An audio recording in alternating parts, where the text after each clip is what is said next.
I think it was March 79. I'm not sure what the date was, but it was around the St. Patrick's date, so probably the 19th of March or thereabouts of a Sunday night in 79 was the very first one. Okay. And it was a small gathering, but interestingly enough about those early days, you'd never be sure who would turn up, you know, so there was a kind of a lovely informality about it. But very early on, including those early Sunday nights, Tracini Villone, who was living in Dublin at the time, now living in the Aran Islands, she came to the very first one, I would say, and continued to come while she remained in Dublin. And Liam Weldon was one of they would be the two established singers that would strike me as being there very, very early on.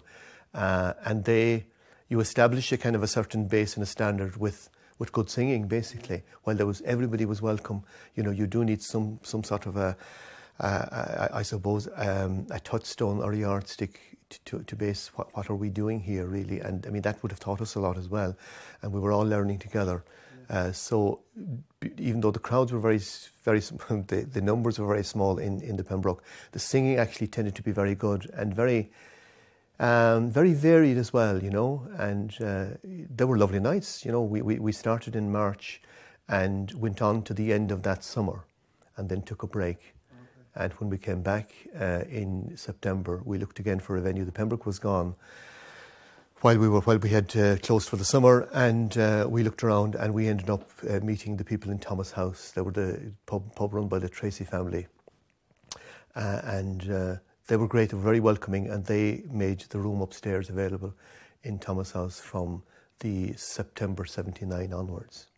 I suppose the Four Seasons was a very well established through John Kelly and Joe Ryan and others. They were playing music downstairs for a long time in the Four Seasons, so it was very well established as a music pub, and the room was available. But it was a good move for us, you know, in the sense that people knew it. They were used to coming there, you know, on different nights, and certainly there was a session downstairs on a music session on Thursday.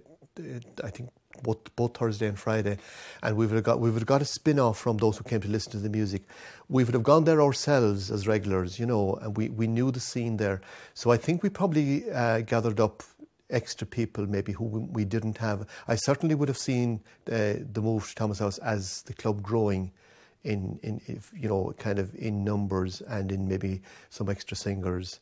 And I think the atmosphere just lifted a little bit. You know, there was a kind of an element, I think, of becoming established, I suppose, and becoming, you know, a kind of a club where people were delighted to. There seemed to be more happening informally and organically than there had been up to then, and I think the pub helped with that.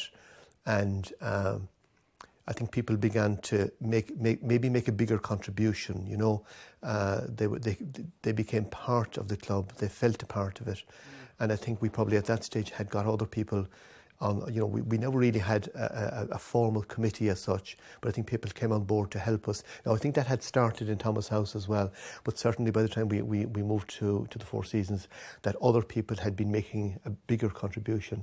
Donal DeMara had left Dublin at the time and had gone to Clare. And I was to move to Milltown in then the August of '83. But I certainly, by the time I had moved, I felt again that it had gone up a notch, I think. And there was an ease about it. It would be the best way to put it. You know, that you didn't really have to be kind of strongly pushing it anymore. And we would have had maybe the odd launch of a CD, not many now, but if somebody, particularly if it was predominantly singing, that would have been welcome to come in and kind of just publicise their CD or tape or whatever, you know. There were different things began to happen, I think, which moved it up another notch, and I think has been probably, you know, going from strength to strength ever since, really, you know. I think that certainly would have happened in the early days of and I think, as I said, the venue would have helped enormously with that, because it was a very well-known music venue anyway, you know.